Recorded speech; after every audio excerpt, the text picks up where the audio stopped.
La première indexation de l'année est marquée par le changement de base qui permet d'évaluer le progrès génétique de chaque race. En plus, lors de cette indexation d'avril 2021 en race Holstein, la nouvelle formule de l'ISU sera prise en compte.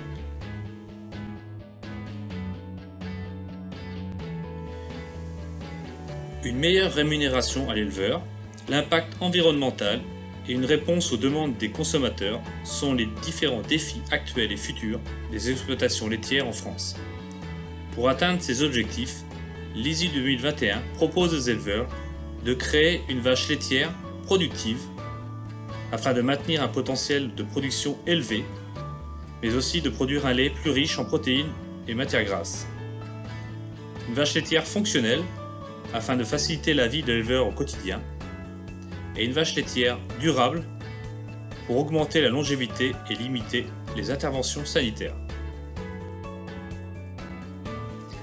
En ce qui concerne la composition du nouvel ISU, pas de grand changement dans le poids des différentes synthèses.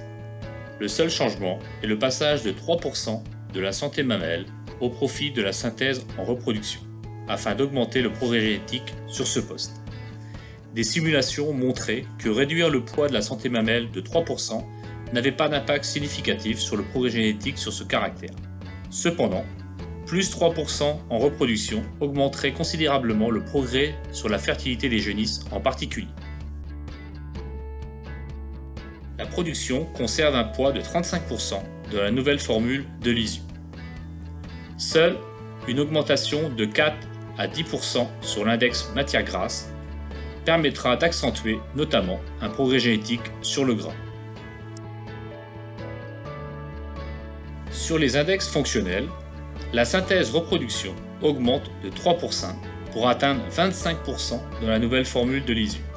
Seul changement notable, le rééquilibrage entre la fertilité vache et fertilité genisse, ce qui permettra d'avoir un meilleur progrès génétique sur ce caractère.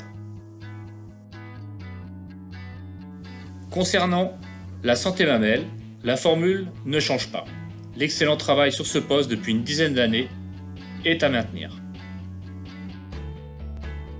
Concernant la synthèse morphologie, le poids des membres augmente au même niveau que la mamelle, à 40%.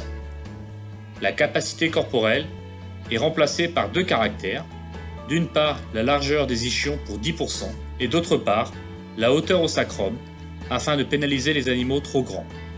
Ces changements ont pour objectif de ralentir l'augmentation de la stature des vaches tout en augmentant leur largeur. Pour la synthèse mamelle, l'objectif est de faciliter la traite avec des mamelles fonctionnelles. Premier changement est la réduction du poids de l'index plancher-jarret pour revaloriser le placement des trayons. Pour la première fois, la prise en compte de valeurs absolues avec un optimum centré sur 0 qui pénalise les extrêmes sur ces postes, l'écart avant, l'équilibre de la mamelle et l'implantation arrière des trayons. À noter également le poids de 35% sur les attaches de mamelle dans l'objectif d'améliorer la longévité de la mamelle. Et enfin, la synthèse membre. Depuis 2012, nous avons connu un fort progrès génétique sur les membres.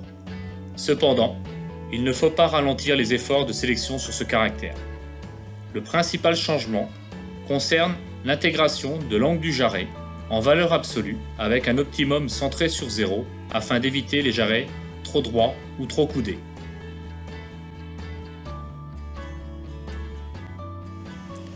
En conclusion, ces différents ajustements permettront de créer une vache laitière productive, fonctionnelle et durable.